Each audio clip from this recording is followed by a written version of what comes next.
pemirsa, masih di dalam belajar Islam, masih juga dengan dua narasumber kita yang luar biasa. Kita tadi menyampaikan soal diskusi yang menarik soal, oh ternyata ta'aruf dengan pacaran secara basicnya sudah berbeda. Tapi memang dalam prosesnya orang nyari saru untuk membedakan ini ta'aruf atau ini pacaran gitu ya. Nah, tapi kembali tadi ada satu pertanyaan yang belum terjawab. Adalah soal fenomena pergaulan bebas generasi muda sekarang. Itu kan membutuhkan peran orang tua untuk sebagai rambu-rambu itu. Itu seberapa besar, seberapa jauh di era teknologi seperti sekarang, Mbak Ati? Ya, menurut saya di sini peran keluarga terutama ya, bukan hanya ibu saja atau bapak saja, tapi seluruh elemen yang ada di keluarga itu harus betul-betul memberikan pengarahan terutama kepada putra-putrinya ya. Seperti tadi dikatakan oleh Mbak Hatifah, bahkan untuk anak SD pun tuh mereka sudah mengenal konsep itu.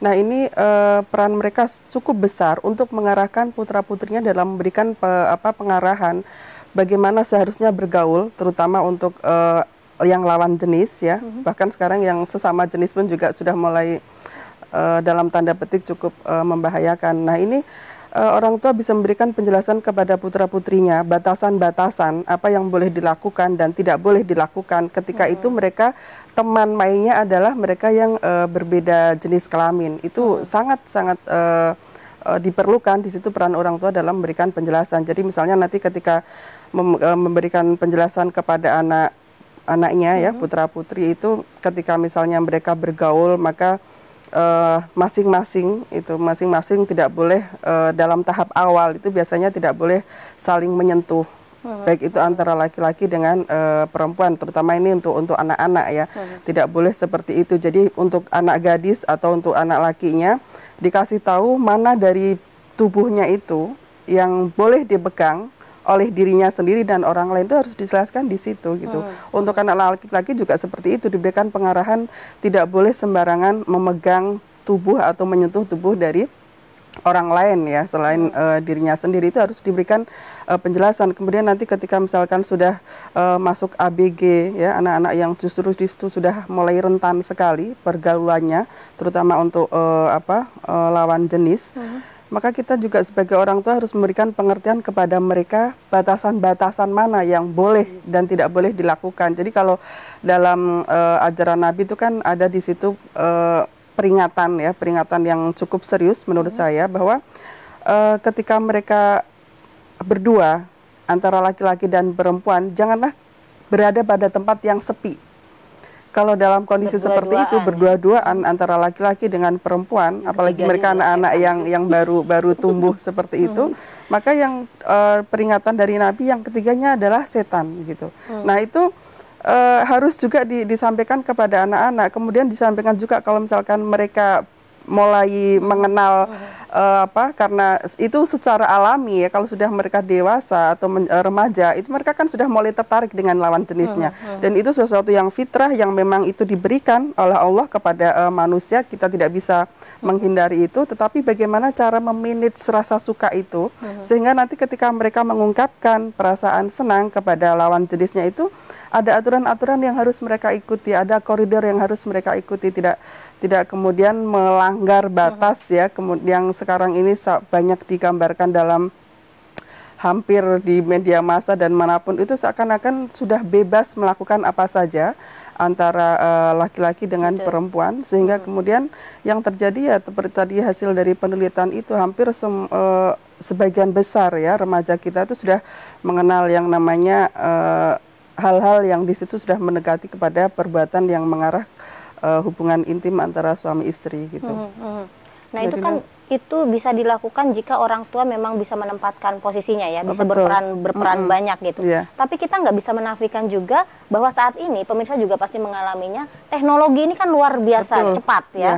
Tanpa kita menginformasikan, anak sudah lebih dulu punya inisiatif untuk searching di internet segala macam. Dia lebih kaya akan pengetahuan, lebih kaya akan hal-hal baru gitu. Gimana caranya supaya nanti bisa mengklopkan dengan pendapatnya Mbak Ati itu? Ya, baik. Ini beberapa saya melihat ada fenomena yang sungguh berbeda ya ketika saya coba aktif dalam dunia komite sekolah gitu ya. Di komite sekolah ini ternyata ada satu kesepakatan di kita pada anak-anak kita yang masih remaja ini, tanamkan diri masing-masing di keluarga kita pendidikan seks secara baik.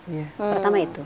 Lalu kalau memang kita memiliki kecukupan ekonomi, belikan buku-buku yang memang kita mampu memandu anak-anak kita untuk mengerti, nak, bahwa kamu akan dewasa dan kamu akan bertemu lawan jenis, dan saat kapan kamu akan menggunakan hati kamu, itu kita lakukan. Kemarin itu kita lakukan diskusi-diskusi, dan itu saya mencoba menerapkannya kepada keluarga gitu ya.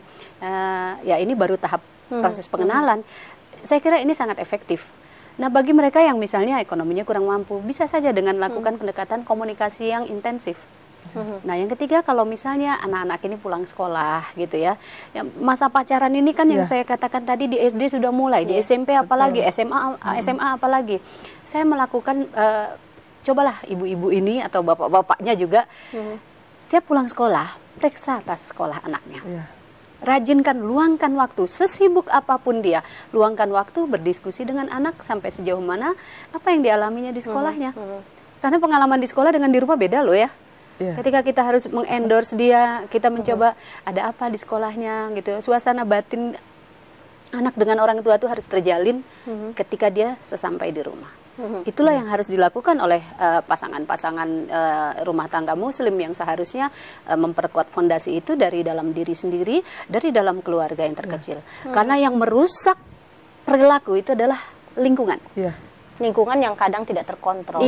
Nah, Jadi proses fungsi kontrol ini juga menurut saya menjadi sangat penting juga. Itu harus dilakukan oleh orang tua, karena kembali ke tadi hasil temuan juga ya yang sudah dilakukan, bahwa mereka ketika melakukan hubungan yang bebas itu, selain mereka juga punya pacar, tuh mempunyai lingkungan teman sebaya yang mereka setuju terhadap perbuatan-perbuatan yang bersifat seks bebas itu tadi. Nah, di sini peran orang tua, bagaimana kita bisa mengontrol putra-putri kita, anak-anak kita ini bergaul dengan siapa. Kemudian ketika kita sudah tahu itu, kira-kira bagaimana pendapat mereka tentang, memang ini sesuatu yang juga susah untuk dilakukan, apalagi kalau tempat sekolah itu relatif jauh dengan tempat kita tinggal, kan kita tidak bisa mungkin mengontrol satu-satu dari teman dari putra-putri kita gitu. Tapi bagaimanapun juga bahwa kontrol, fungsi kontrol keluarga terhadap putra-putrinya ini menjadi sesuatu yang sangat penting untuk dilakukan, sehingga kita bisa mengetahui lingkungan bergaul anak-anak kita itu dengan siapa dan di mana. Karena itu sekali lagi dari hasil temuan itu tuh sangat menentukan bagaimana mereka berperilaku ketika berpacaran. Ketika misalnya anak-anak itu bergaul dengan orang-orang yang mereka sepaham bahwa ada hal-hal tertentu yang boleh dilakukan ketika mereka sedang ketertarikan dengan lawan jenis itu apa, dan ada hal-hal yang mungkin dianggap semuanya boleh gitu, itu dilakukan meskipun menikah. Nah, itu juga sekali lagi budaya permisif itu kan sekarang kental sekali di generasi muda kita. Kalau tidak ikut maka dia disebut tidak gaul. Tidak gaul. Nah, kalau pengalaman saya dulu ya, zaman-zaman dulu gitu, kalau mau kenalan gitu, ketika periode tahun 80-an kita pacaran, aduh dipegang aja, aduh saya takut hamil gitu ya, apalagi dicium gitu, apa takut. Tapi zaman sekarang enggak, itu menjadi fenomena dan kebiasaan. Kalau tidak bertemu, tidak pegang tangan, dianggap tidak modern. Nah, itulah yang harus kita coba mungkin perilakunya pelan-pelan. Karena kalau kita rubah secara ini, mereka akan berontak. Zaman sekarang, modern, ilmu teknologi ini sudah di dalam ruangan, di ruangan kamar, mereka mencari apapun gampang. Zaman kita susah. Kita sudah ada rambu-rambu, ada adat budaya yang memperkuat itu. Ada ruang yang semakin luas, ada ruang yang semakin terbuka. Kalau dulu, zaman dulu bersurat-surat orang tidak ketemu. Bahkan zaman nenek saya masih muda, itu dia bilang cuma sekedar melihat jarinya aja kita udah seneng, lihat bayangannya saja udah seneng banget, udah seneng. Tapi sekarang dengan orang bisa webcam orang bisa lebih ekspresif memperlihatkan segala sesuatu gitu ya. Nah, ini yang sebetulnya ingin saya tanyakan adalah soal bagaimana sesungguhnya batasan-batasan yang harus ada ketika orang berpacaran, ketika generasi muda kita berpacaran. Tapi jangan dulu dijawab, pemirsa masih penasaran tentunya, jadi jangan kemana-mana, pastikan Anda tetap di Belajar Islam.